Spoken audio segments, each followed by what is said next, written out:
My son announced at a family dinner. "Our mother is a burden. It's time to put her in a nursing home." The whole family agreed. I silently got up and left. They didn't know that I was paying all their loans. The next morning, I canceled 74 checks.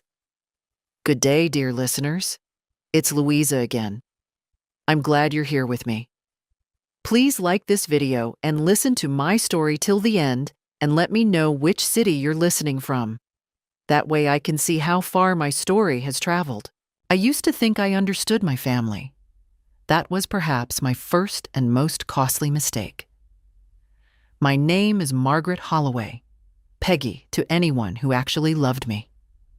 I am 71 years old, and for most of those years, I believed that the life I had built was solid, not perfect. Nothing built by human hands ever is, but solid, dependable, mine. My husband, Gerald, passed 11 years ago. Pancreatic cancer, swift and merciless. He left me the house on Birchwood Lane, a white colonial with green shutters that I had polished, repainted, and tended to like a second child, and a modest but carefully managed estate. Gerald had been an engineer. I had been a bookkeeper for 32 years. Between the two of us, we had never been careless with money. Not once. After Gerald died, the children came closer. Or so it seemed. Derek, our son, was 48 by then, and had been struggling with a car dealership that hemorrhaged money faster than he could smile at customers. His wife, Cindy, was the kind of woman who could make a compliment feel like a threat. Karen, our daughter, was 45, soft-hearted and easily led, married to Tom, who had the backbone of warm bread. They all lived within 20 minutes of Birchwood Lane.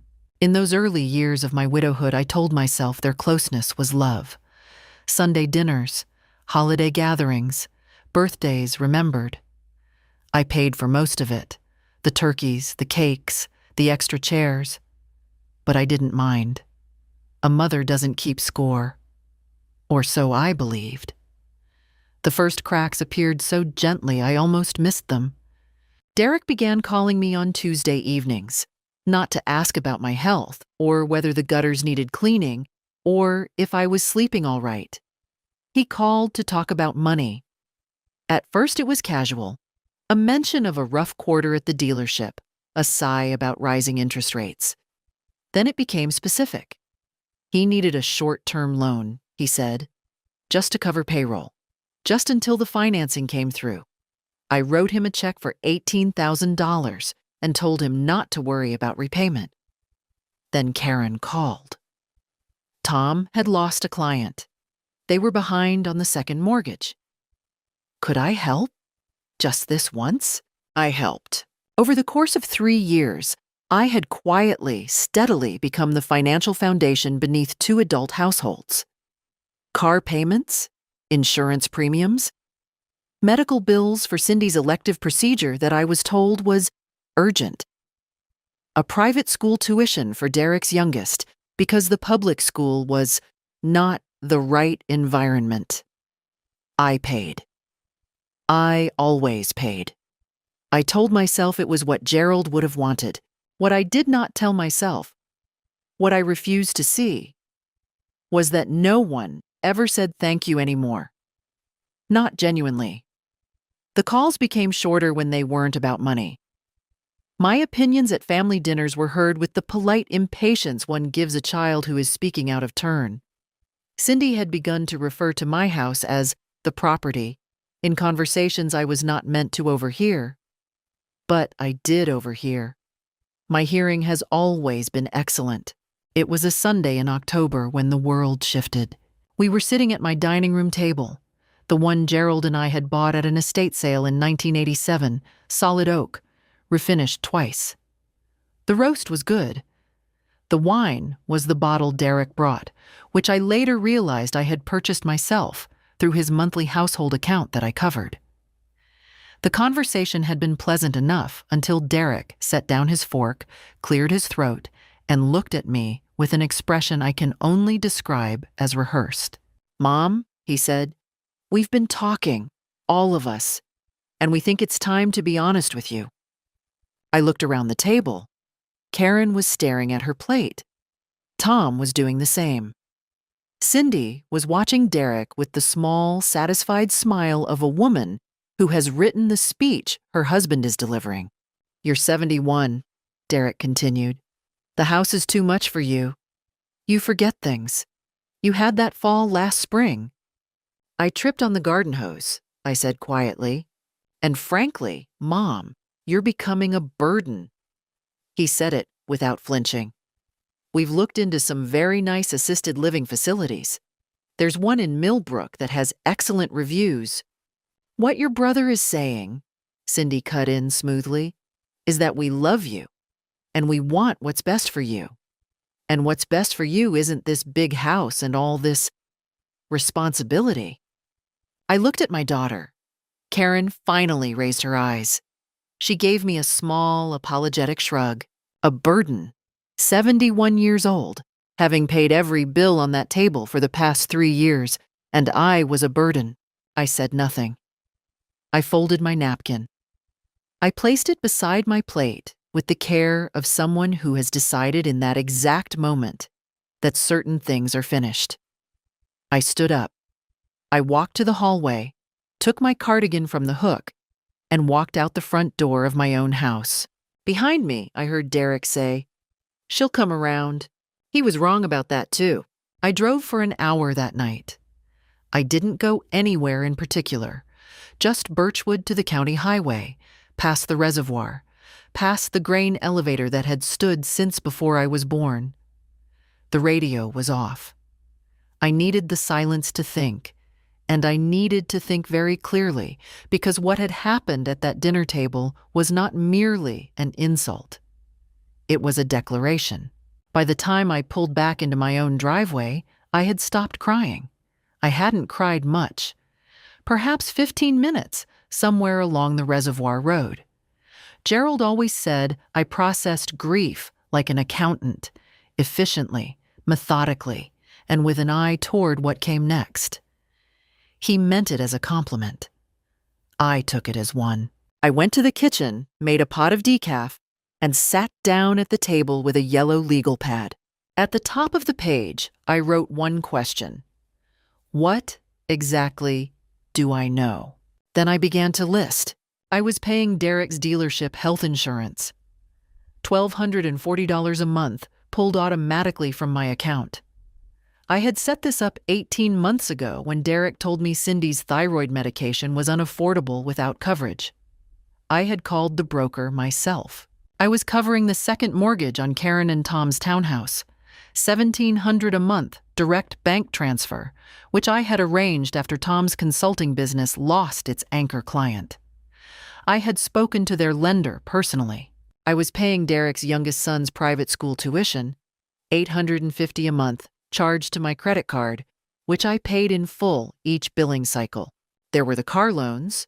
2 of them, Derek's truck and Cindy's SUV, rolled into a consolidated loan I had co-signed 18 months ago. Because Derek's credit score, I had learned too late, was disqualifying.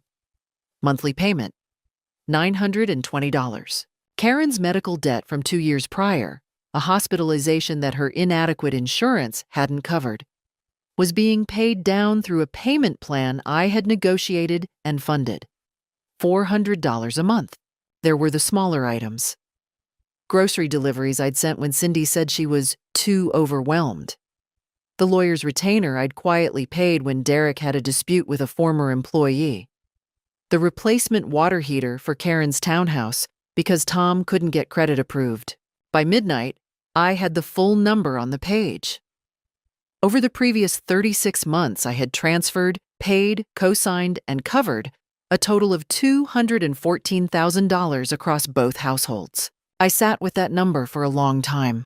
$214,000, and I was the burden. Was I angry? Yes.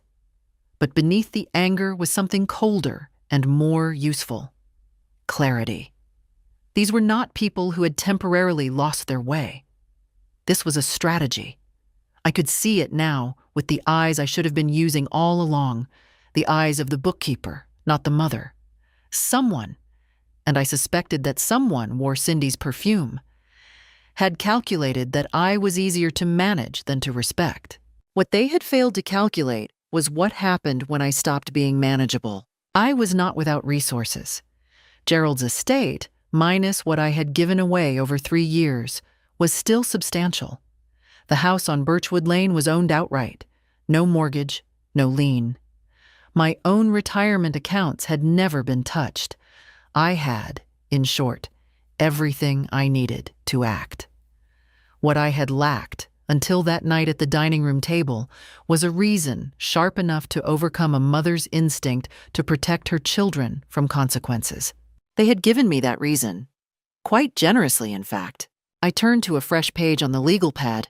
The plan was simple in its bones, as the best plans are. First, I needed documentation.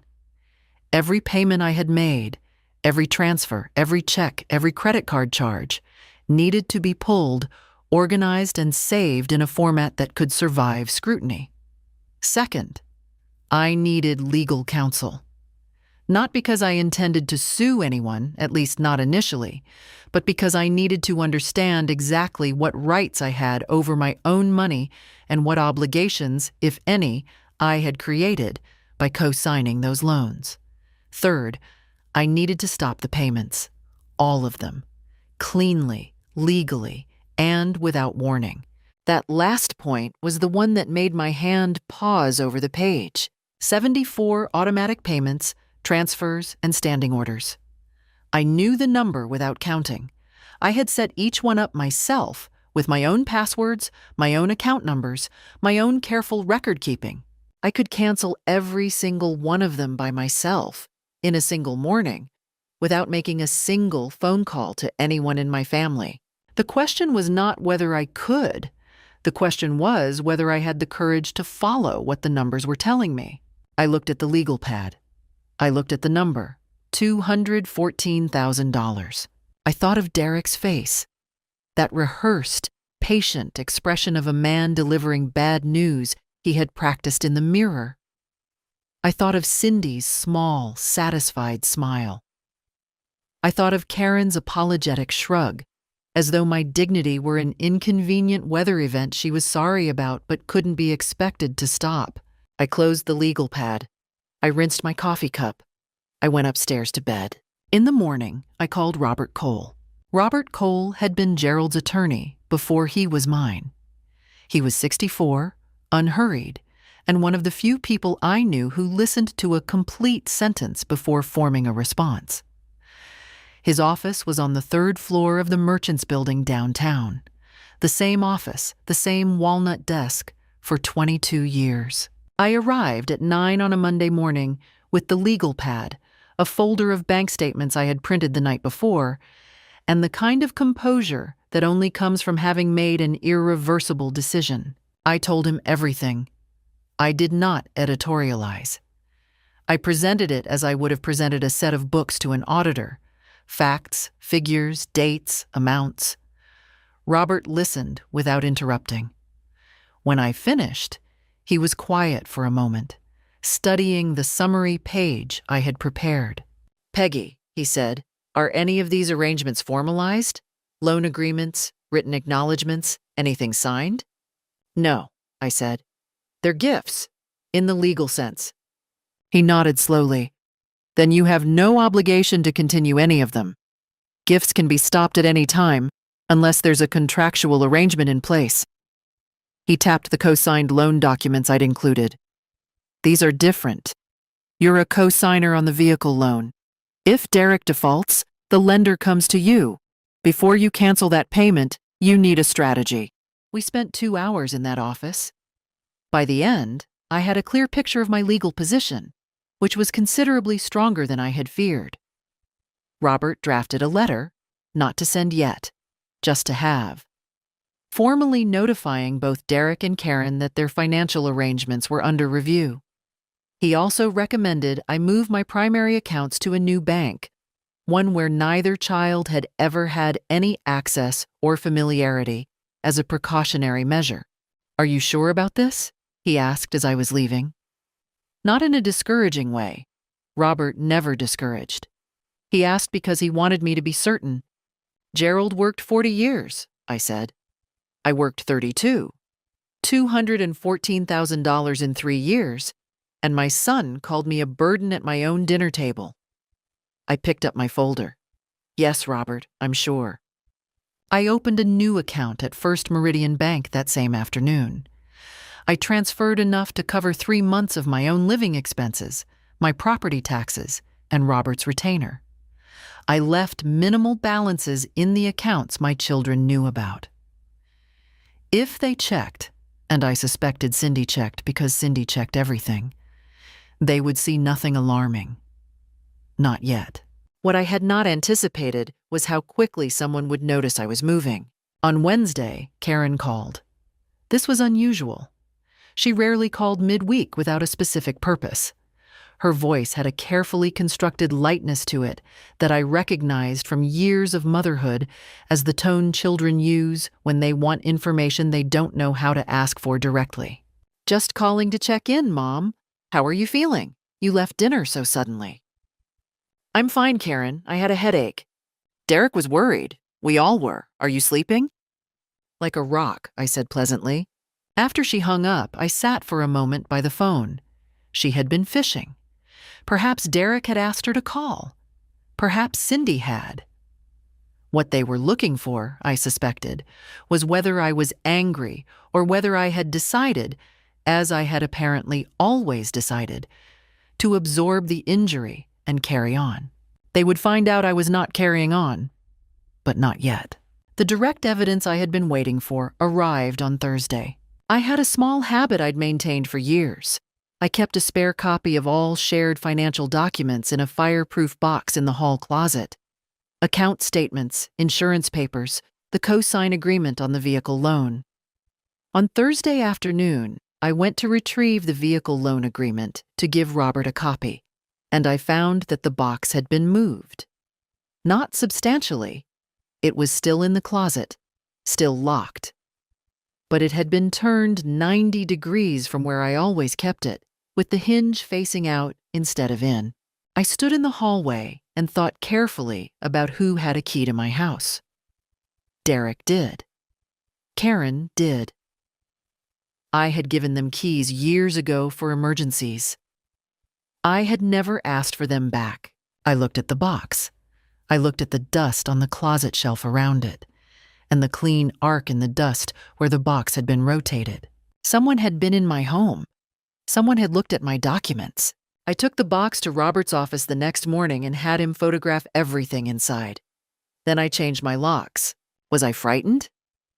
Not exactly. What I felt was closer to the feeling a card player gets when the other side's hand becomes visible. The game hadn't changed. I simply knew more about who I was playing against, and I had begun to understand that this had never been a family disagreement. This had been, for some time, something considerably more deliberate. I chose a Tuesday for the cancellations. There was nothing mystical about it. Tuesdays were simply the day my mind was sharpest. I had always done my best accounting work on Tuesdays. I sat down at my desk at 7 in the morning with a cup of coffee, my laptop, and a printed list of all 74 automatic payments, transfers, and standing orders. I had organized them by institution and by type, so that I could move through them systematically. Robert had advised me on the order. Begin with the discretionary items, then the insurance, then the bank transfers, and leave the co-signed loan for last, as he had arranged for a notification to the lender that I was formally removing my co-signer status, a process that would require Derek to refinance within 60 days or face default on his own credit. It took me 4 hours and 11 minutes, 74 cancellations. I confirmed each one, saved the confirmation number in a spreadsheet, and moved to the next. When I reached the last item, the standing order to Derek's household account, which I had once described to myself as emergency support. I paused for perhaps 30 seconds. Then I confirmed the cancellation, saved the number, and closed the laptop. I made a second cup of coffee and went to sit on the back porch. The yard was bright and cold, the maple at the fence already beginning to turn. Gerald had planted that maple the year we moved in. I had always loved October. I had been sitting there for less than 2 hours when my phone rang. Derek. I let it ring. He called again. I let it ring again. Then a text message. Mom, there's a problem with a bank transfer. Call me when you can. Calm. Measured. He didn't know yet how large the problem was. By 3 in the afternoon, he knew. He appeared at my front door. Rang the bell, which surprised me, because he had always simply walked in. He had discovered, presumably, that his key no longer fit. I opened the door but did not invite him in. Mom? His voice was stretched thin over something that wanted to be fury. What did you do? I made some changes to my accounts, I said. You canceled everything. The insurance, the school. Karen's payment is gone, the car loan. Yes. He stared at me. He had Cindy's car. I could see it at the curb, which meant she was somewhere nearby, probably in the passenger seat coaching through the windshield. You can't do this, he said. I can, I said. I checked with my attorney. The word attorney landed the way I had expected it to. Derek's jaw shifted. You got a lawyer? Over a family disagreement? You're welcome to speak with him directly, I said. Robert Cole, Merchants Building, 3rd floor. Mom, this is... He stopped himself.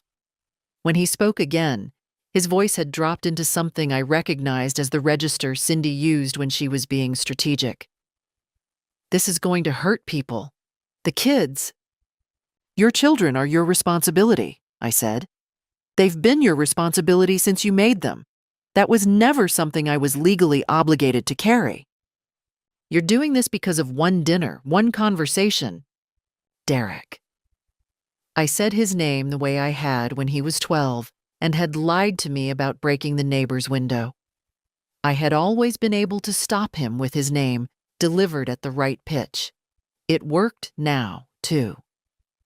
I know someone has been in my house. I know my document box was accessed. I have had my locks changed, and I have photographed the contents of that box with my attorney present. Whatever you were looking for, I suggest you stop looking. His face changed. The calculation dropped, and for a moment I saw something underneath it. Not remorse, not quite. Fear, perhaps. The particular fear of someone who has realized they have underestimated the opponent. He left without another word. That evening, Cindy called. Her tone was sweet in the particular way that expensive poisons are sweet, designed to be swallowed before you've registered what it is. She said she was worried about me. She said Derek had overreacted. She said there was a misunderstanding that they would all love to sit down and discuss. My attorney will be in touch, I told her, and ended the call. That was the night the texts began. From Derek, then from Karen, then from an unknown number I suspected was being managed by Cindy. You're tearing the family apart. The kids will suffer. Dad would be ashamed. Think about what you're doing, each one designed to locate a soft place and press into it. I read each message once. Then I forwarded them to Robert and turned my phone to silent. I drove to the coast that Friday. I had a small standing reservation at a bed and breakfast in Hartwell Bay that Gerald and I had used for anniversaries. I had continued it alone in the years since, a private extravagance I had never mentioned to the children. The owner, Mrs. Pacheco, put me in the corner room overlooking the water without being asked. I walked on the beach each morning. I slept 9 hours a night. I ate well and read a novel I had been meaning to read for 2 years. I gave myself 4 days. 4 days was enough. I returned from Hartwell Bay on a Tuesday morning, always Tuesdays, with the kind of clearness that 4 days of ocean air and uninterrupted sleep can produce in a woman who has finally stopped pretending that everything is fine. There were 19 messages on my phone. I deleted them without reading most of them. The 3 from Robert I returned immediately. The rest could wait. Cindy had tried a different approach while I was gone. She had sent flowers. A large arrangement. White lilies and green hydrangeas, with a card that read, "We love you, Mom. Please come home to us. Derek, Cindy, and the kids." The mom was underlined. I noted the strategic inclusion of the grandchildren, who had not been at the dinner table and had nothing to do with any of this. Cindy was not above using a 9-year-old as a bargaining chip. I put the flowers in the kitchen window where they would receive good light. They were nice flowers. It wasn't the flowers' fault. Then Derek left a voicemail that I suspect he had been sitting on since I left town, waiting for what he calculated to be maximum impact. His voice was quiet, almost gentle. The voice of a man performing reasonableness. "Mom, I've been thinking about what you said, and I hear you. I do. I think we went about that dinner all wrong, and I'm sorry for how it came out. I want to talk, just the 2 of us, no Cindy, no Karen, just us. I know a lot has happened, and I think some of it has been unfair to you. I want to make it right." I played the message twice. The offer was well constructed. No Cindy was a masterstroke. It positioned Cindy as the problem rather than the strategy, and offered me the illusion of separating Derek from the plan. "I want to make it right" suggested that if I simply met with him, some equilibrium would be restored, some payment perhaps resumed, some portion of my money would quietly start flowing again. And beneath all of it was the oldest assumption in his playbook, that his mother, when given an opening to forgive, would always take it. I felt nothing that could be called temptation. I felt something closer to tiredness. Not exhaustion, but the specific fatigue of recognizing a pattern you've seen before. I had watched Derek charm his way out of consequences since he was 7 years old. He had Gerald's facility with warmth and none of Gerald's honesty. It had made him a decent car salesman and a very poor son. I did not return the call. What I needed, what the next phase of my plan genuinely required, was not isolation, but alliance. I had Robert for the legal architecture. What I needed was a human witness, someone who knew me, knew the family, and could speak to my character and state of mind if anyone later tried to suggest that my decisions were the product of diminished capacity. That was a card I suspected Cindy was holding in reserve. It would be a natural move, characterize the inconvenient mother as confused, elderly, easily manipulated by bad actors. It would justify everything, retroactively, very neatly. I called Linda Harris on a Wednesday afternoon. Linda and I had known each other for 31 years. We had served on the school board together. We had attended the same church until Linda moved across town. She had been at Gerald's funeral, and at every significant moment in the years since. She was 73, sharp as a letter opener, and constitutionally incapable of telling a comfortable lie. I told her everything. I sat in her kitchen, yellow walls, the smell of whatever she'd made for lunch still in the air, and laid out the entire picture from the beginning. The 3 years of payments, the dinner table, the document box, the messages, the flowers, Derek's voicemail. Linda listened with the attention of a woman who takes information seriously, which is to say, she said almost nothing until I was done. When I finished, she was quiet for a moment. "Peggy," she said, "how long have you known this was happening?" I thought about it honestly. "I think I knew before Gerald was cold," I said. "I just didn't want it to be true." She nodded. She didn't offer sympathy, which was why I had chosen her. She offered something more useful. "What do you need from me?" I told her I needed a witness to my clarity, a person who could, if necessary, confirm to anyone, a doctor, a judge, an attorney, that Margaret Holloway was making these decisions with full and sober understanding. She agreed without hesitation. She also suggested something I hadn't thought of: keeping a dated journal of events in my own handwriting that documented every contact the family made and my response to it. I began the journal that evening, sitting at Gerald's old desk in the study. I dated the first entry, described the dinner table in detail, and wrote at the top, "These are my words, written by my hand, in full possession of my mind." I was not afraid. I was ready. They came on a Saturday morning, the second week of November, without calling ahead. That in itself told me everything I needed to know about the visit. I was in the garden, the late season cleanup, pulling the last of the summer annuals before the ground hardened. I heard the cars before I saw them. Derek's truck in the driveway, Karen's sedan pulling in behind it. 4 doors opening. I counted the footsteps on the path. 2 adult men, 2 adult women. The grandchildren had been left home. This was not a family visit. This was a delegation. I pulled off my garden gloves and walked to meet them at the back gate. I did not hurry. Derek was wearing his good jacket, the charcoal one he saved for dealership events. Cindy was impeccable. Hair, clothes, the practiced openness of her expression. Karen looked pale and was chewing her thumbnail, which she had done since she was 8 years old when she was frightened. Tom stood slightly behind the others, which was, as always, his permanent position. "Mom," Derek said, with the smile he used for first-time car buyers, "we wanted to come see you properly. I know things have been tense." "Come in," I said, not because I was softening, because I wanted to hear exactly what they had prepared. We sat in the living room. I made no offer of coffee. I folded my hands in my lap and waited. Cindy spoke first, which confirmed she was running the meeting.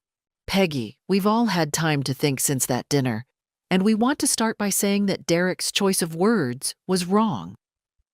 She paused to let that settle. "He didn't mean burden. He meant that we worry about you being here alone, in this big house, without support. We want to help." "That's kind," I said. "The thing is," Cindy continued, and here her voice acquired a different texture. Still smooth, but underneath it something tighter. "The changes you've made to your accounts have put the family in a very difficult position. The school—" "Derek's son can attend public school," I said. "It's an excellent district." Karen made a small sound. "Mom, the car loan—" "Derek will need to refinance in his own name," I said. "Robert has sent the relevant notification to the lender." There was a pause. Derek leaned forward. "We're not here to argue about money," he said, which is what people say immediately before arguing about money. "We're here because we're worried about you.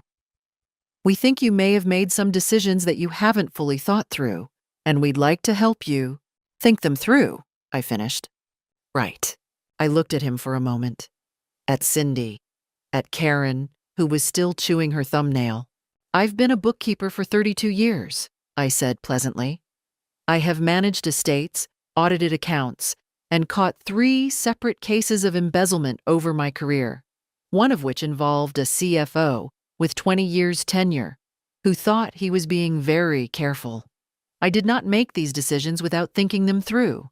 I made them with the assistance of an attorney after 3 years of documentation and with complete knowledge of my legal rights and obligations." I paused. "Is there something else you'd like to discuss?" Cindy's composure cracked by perhaps 2%.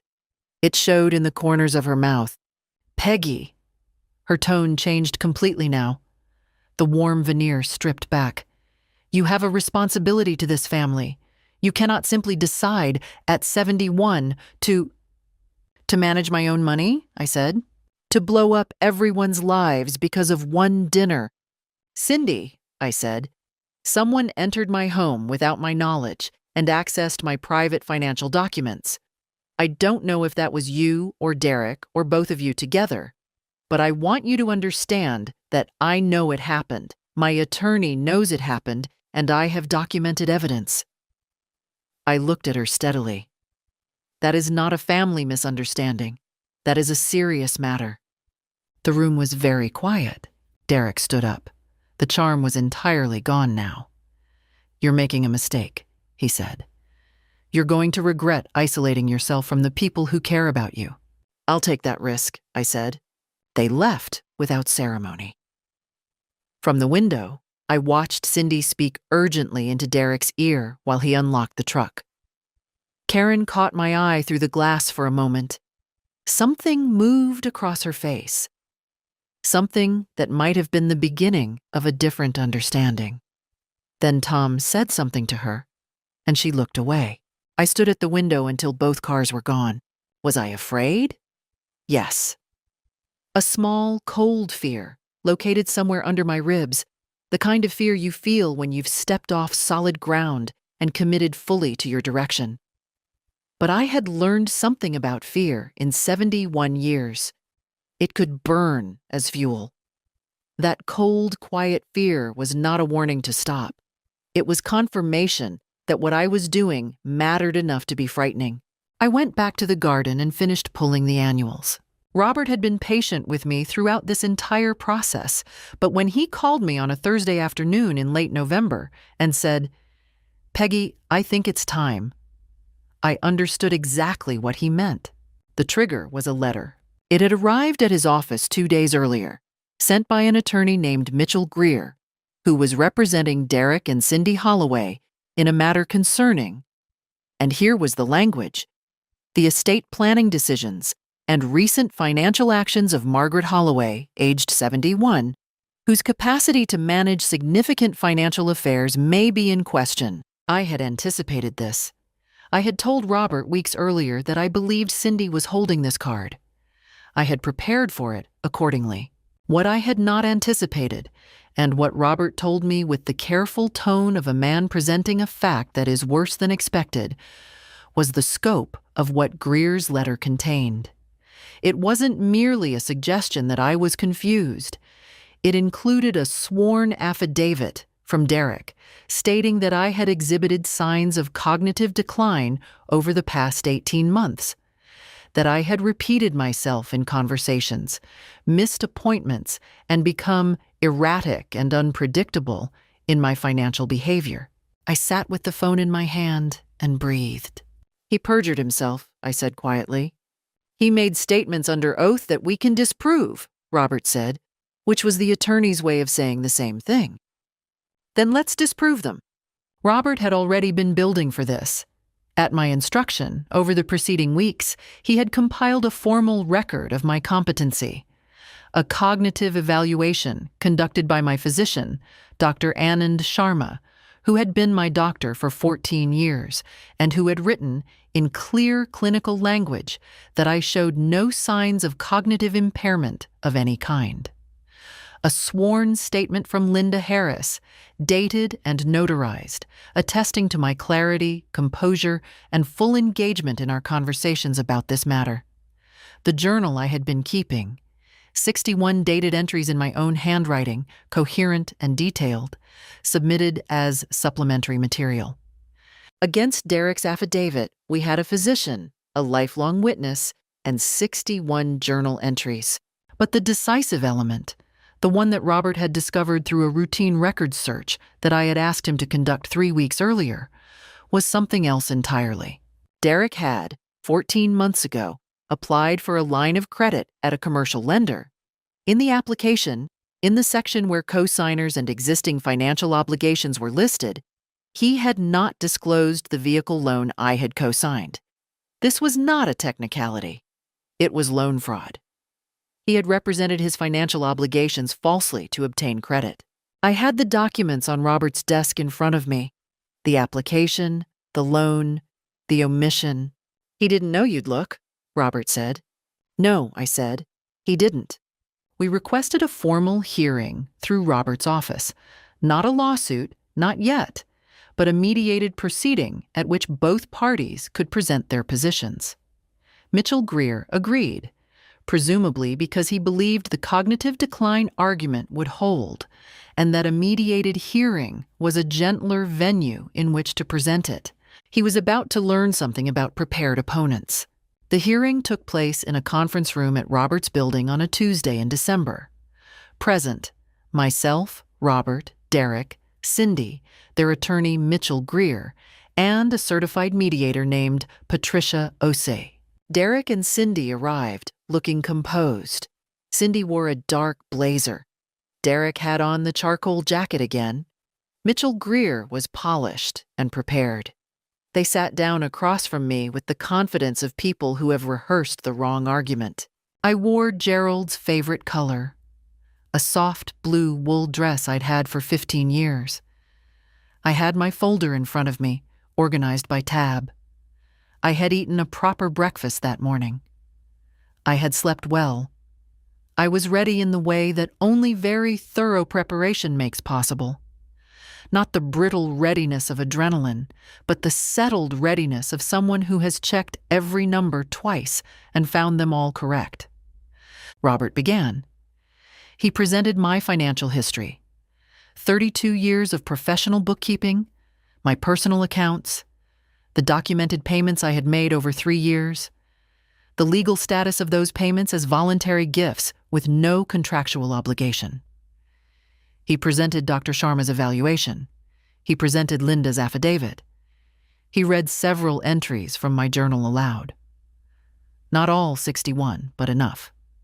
The dates, the details, the specificity. The handwriting of a woman who was, without any question, entirely present. Mitchell Greer began to lay out Derek's affidavit regarding my cognitive state. Robert let him finish. He did not interrupt. He did not object. He simply listened with the patience of a man who knows what is coming next and is in no hurry to get there. Then Robert presented the commercial loan application. The room changed temperature. Across the table, I watched it register on Derek's face. Not all at once, but in sequence, like a row of lights going out. First confusion, then recognition, then the specific pallor of a man who understands, in real time, that something he believed was buried is sitting on the table in a labeled folder. Mitchell Greer asked to speak privately with his clients. Patricia Osei called a 10-minute break. Through the glass partition, I could see Derek's posture collapse. I could see Cindy's hands moving. Fast, urgent gestures. Derek shook his head once, then again. Whatever she was proposing, he knew it was too late. The documents were already in the mediator's hands. They were already part of the record. There was no version of this room that could be walked back to 5 minutes ago. When they returned, Mitchell Greer's voice had lost something essential. The careful authority he had carried into the room was no longer fully present.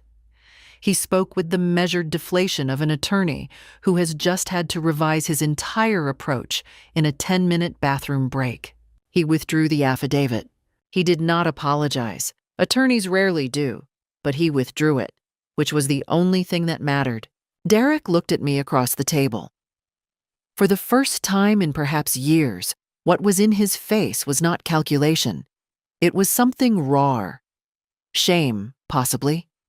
Or the specific vertigo of a man who has overplayed a hand and watched it happen in real time, in front of witnesses, with a mediator taking notes.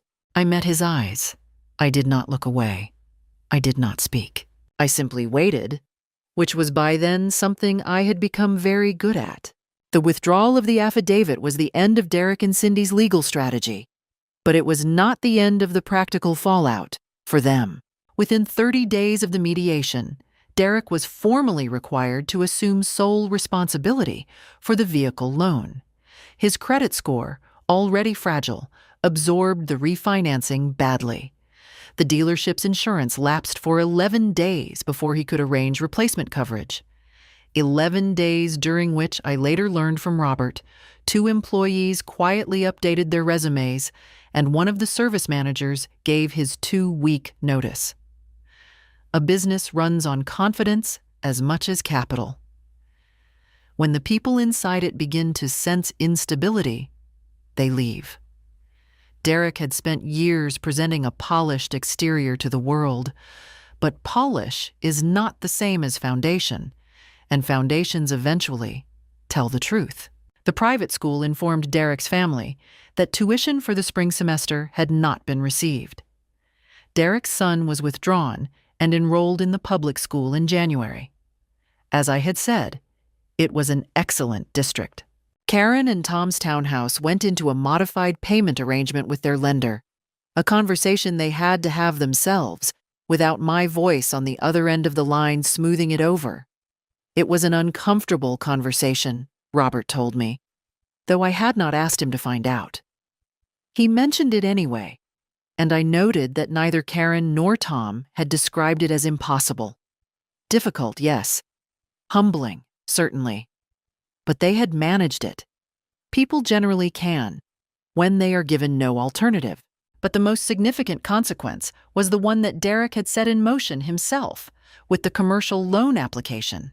Robert had, at the conclusion of the mediation, formally notified the commercial lender of the omission in Derek's application.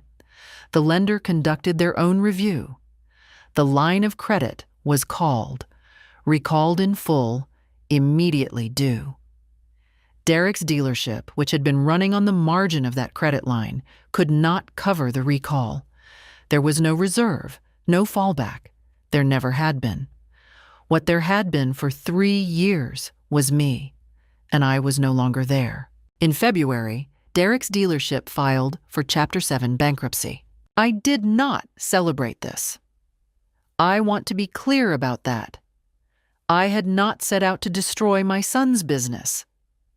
I had set out to stop funding it, which is a different thing. The business had failed because it was built on borrowed money and borrowed time. And when both ran out, there was nothing underneath it. That was not my doing.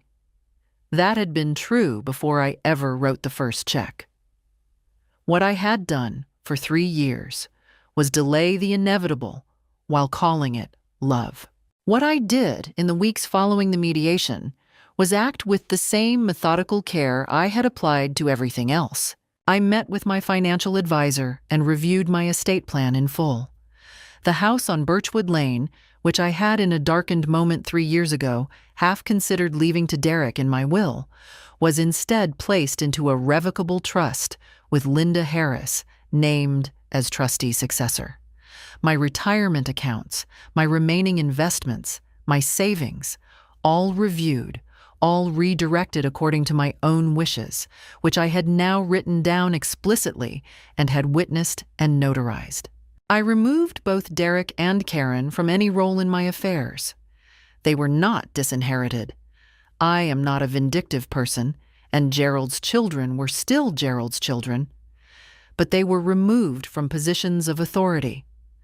Power of attorney, healthcare proxy, executor, all transferred to Robert and, in the personal matters, to Linda.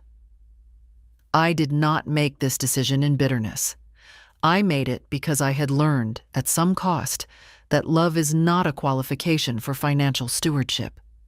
Competence and integrity are qualifications. The two things are not always found in the same person. Was this a punishment? No. It was the installation of a rational system to replace a sentimental one that had failed. A bookkeeper understands that sentiment is not a substitute for structure.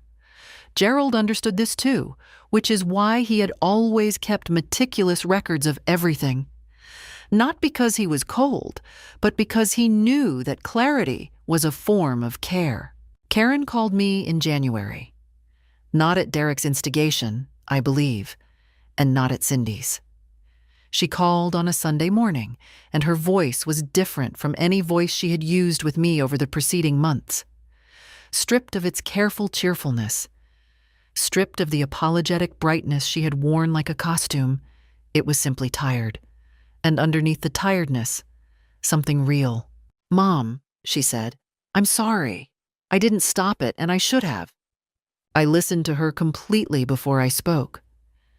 I let the silence after her words exist without rushing to fill it, which is a thing I had learned to do only recently, and which cost me something, but was worth it. I know, I said. I'm not ready to pretend it didn't happen, but I'm willing to start over, slowly, if you are. She cried. I let her. I did not cry. Not because I felt nothing, I felt a great deal, but because I had already done my crying, alone, on the Reservoir Road in October, and I had nothing left to spend in that direction. What I had left was something better. The willingness to stay in the room and see what was possible. We agreed to meet for coffee in 2 weeks. Not at my house, not at hers. On neutral ground, a coffee shop on Merchant Street, where neither of us would be on home territory and neither of us would be performing. That seemed like the right place to begin something new, if something new was possible. I made no such offer to Derek. Derek had lied under oath. He had entered my home without permission. He had spent 3 years participating in something calculated and deliberate. Those were not the errors of a man who had simply been careless. They required a longer reckoning than I was able to offer in my remaining years, and I was no longer willing to spend those years waiting for him to get there. Some doors close not in anger, but in clarity. I locked that door. I kept the key. And for the first time in longer than I could properly remember, the house on Birchwood Lane felt entirely like mine. Spring came early that year. The maple Gerald had planted was the first thing in the yard to show green, which I had always taken as a good sign, though I am not a superstitious woman. I had decided, over the course of the winter, to make changes that were not strategic, but simply mine. Things I had deferred for years because there had always been something more pressing, someone else's crisis to absorb. I signed up for a watercolor class at the Community Arts Center on Thursday mornings. I had wanted to paint since I was 22, had bought brushes twice and put them away both times. This time I put them in the car, the night before the first class, so I had no opportunity to talk myself out of it. I took the bedroom that had always been the guest room, the one facing the garden with the eastern light, and made it my own sitting room. A reading chair, good lamps, the small bookcase I'd always wanted in there. I had been using the same furniture arrangement in the master bedroom since 1989. There was no reason for that anymore. I moved things where I wanted them. I had lunch with Linda every other Wednesday. We had always been friends, but in the month since October, something had deepened between us. The specific bond that forms when one person witnesses another through something difficult and neither of them looks away. She had taken on the role of friend and ally without being asked to, and I had accepted it without the apology I might once have offered for needing someone. I went back to Hartwell Bay in April. Mrs. Pacheco upgraded my room without mentioning it. I walked on the beach each morning and came home with a slight salt smell in my hair that I didn't bother to wash out until the next day. I was, in the simplest and most accurate sense, happy. Derek's world had contracted sharply. With the dealership in bankruptcy proceedings, he and Cindy had lost the primary household income. The SUV, the one whose loan I had co-signed and which Derek had refinanced into his own name, was repossessed in March when the payment was missed. Cindy took a position at a real estate company, her first paying job in 14 years. I knew this through the small-town osmosis that makes complete privacy impossible in a community where everyone knows everyone's mechanic. Cindy's manner, by all accounts, had changed considerably. The woman who had sat across from me in my living room and told me I was a burden was now navigating the particular indignities of starting over professionally at 46. I did not wish her ill. I simply noted the symmetry. Their eldest had adapted well to the public school, according to Karen, who I was having coffee with monthly by then. Karen said the boy was thriving, had made friends, had joined the soccer team. I was glad for that. Children are almost always more resilient than the adults who underestimate them. Derek had not called me since December. I did not call him either. I had sent a card at Christmas, a simple one, no message beyond my name. I was not interested in theater. If reconciliation was ever possible, it would require far more than Derek had yet demonstrated, but I was willing to leave the door at the end of a very long hallway in case he ever decided to walk toward it. Tom and Karen were rebuilding. The modified mortgage arrangement was uncomfortable but manageable. Tom had found a new anchor client. Karen had started seeing a therapist, which I learned through her own admission and which struck me as genuinely courageous. She had told the therapist, she said, about the dinner, about the shrug. She was working on understanding why she had done what she had done. That, I thought, was the most hopeful thing I had heard from any member of my family in several years. I finished the watercolor class in June and enrolled in the next session. My instructor said I had natural patience, which, she explained, was the quality that separated the people who improved from the people who got frustrated and stopped. I found this pleasing. It was not perhaps the compliment I might have valued at 30. At 71, it seemed exactly right. On a Thursday evening in July, I sat on the back porch as the light went long and golden over Gerald's maple, with a glass of iced tea and a novel I was halfway through, and I thought, this is enough. Not as resignation, as genuine assessment. This quiet, this order, this particular July evening, it was enough. It was, in fact, exactly what I had worked for. I had built a life once with Gerald, from nothing much. I was building one again, from myself, which is harder in some ways and simpler in others. I had earned it, every careful Tuesday morning methodical dollar of it. I have told this story to very few people. Linda knows it. Robert knows it. Now you do. Here is what I learned in the plainest language I have. Love is not the same as subsidy. When you fund someone's life indefinitely, without expectation or accountability, you are not loving them. You are insulating them from the consequences that would have made them grow. And they will resent you for it eventually, because no one loves the person who has seen them at their neediest. The word burden is never really about the person being called that. It is about the speaker's guilt, poorly managed. And this: it is never too late to stop being managed. Not at 50, not at 60, not at 71. The account books are always open. The locks can always be changed. What would you have done sitting at that table? If this story gave you something to think about, I'd love to hear what's on your mind. Leave a comment, share it with someone who needs it, and if you haven't yet, consider subscribing. There are more stories where this one came from. Thank you for listening. Gerald always said I had a lot to say.